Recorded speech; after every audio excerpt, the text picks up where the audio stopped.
നമസ്കാരം. ഞാൻ രാജേഷ് മല്ലർക്കണ്ടി. വീട് നിർമ്മിക്കുമ്പോൾ കൺസ്ട്രക്ഷൻ സമയത്ത് നമുക്ക് അതിൻ്റെ മെറ്റീരിയൽ സെലക്ഷൻ വളരെ പ്രധാനപ്പെട്ട ഒരു കാര്യമാണ്. ഈ ബഡ്ജറ്റിലൊതുക്കി വീട് നിർമ്മിക്കുക എന്ന് പറയുമ്പോൾ മെറ്റീരിയലുകളുടെ കൂടുതൽ വില കൂടിയ മെറ്റീരിയലുകൾ ഉപയോഗിക്കുമ്പോൾ ബഡ്ജറ്റ് പൊട്ടിപ്പോകാനുള്ള സാധ്യതയുണ്ട്. എന്ന് പറയുമ്പോൾ വളരെ മോശമായ മെറ്റീരിയൽ ഉപയോഗിക്കുക എന്നതല്ല. ഇതിനൊക്കെ പല ഗ്രേഡുകളുണ്ട്. നമുക്ക് നമ്മുടെ എഞ്ചിനീയേഴ്സായിട്ട് സംസാരിച്ച് നിങ്ങൾക്ക് അത് ഏതൊക്കെയാണെന്ന് ഉറപ്പുവരുത്തി നമുക്ക് വീടിൻ്റെ കൺസ്ട്രക്ഷനുമായിട്ട് മുന്നോട്ട് പോകാം.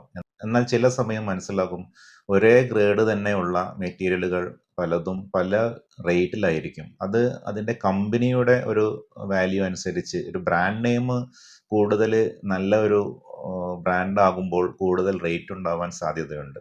അപ്പം നമ്മൾ ബ്രാൻഡിനാണ് നമ്മൾ കൂടുതൽ പ്രാധാന്യം കൊടുക്കുന്നതെങ്കിൽ നമുക്ക് ബഡ്ജറ്റ് പൊട്ടിപ്പോകുന്ന ഒരു അവസ്ഥ വരും. അപ്പം നമുക്കറിയാം, നമ്മളൊരു ചെറിയ കാറ് വാങ്ങാനുള്ള സാമ്പത്തികമേ ഉള്ളൂ എങ്കിൽ ഒരു ചെറിയ കാറേ വാങ്ങുള്ളൂ, ഒരിക്കലും വലിയ കാറ് വാങ്ങില്ല. അതുപോലെ തന്നെയാണ് കൺസ്ട്രക്ഷൻ്റെ കാര്യത്തിലും.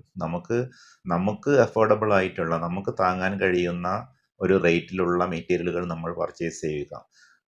മറ്റൊരാൾ ചെയ്തിട്ടുണ്ട് അല്ലെങ്കിൽ വേറൊരു സ്ഥലത്ത് വളരെ മനോഹരമായി കണ്ട ഒരു മെറ്റീരിയലാണ് എന്ന് വിചാരിച്ച് നമ്മുടെ ബഡ്ജറ്റ് ഹോമിൽ അത് അടിച്ചേൽപ്പിച്ചാൽ, അത് അവിടെ ചെയ്യാൻ ശ്രമിച്ചാൽ തീർച്ചയായും നമ്മുടെ ബഡ്ജറ്റ് പൊട്ടും.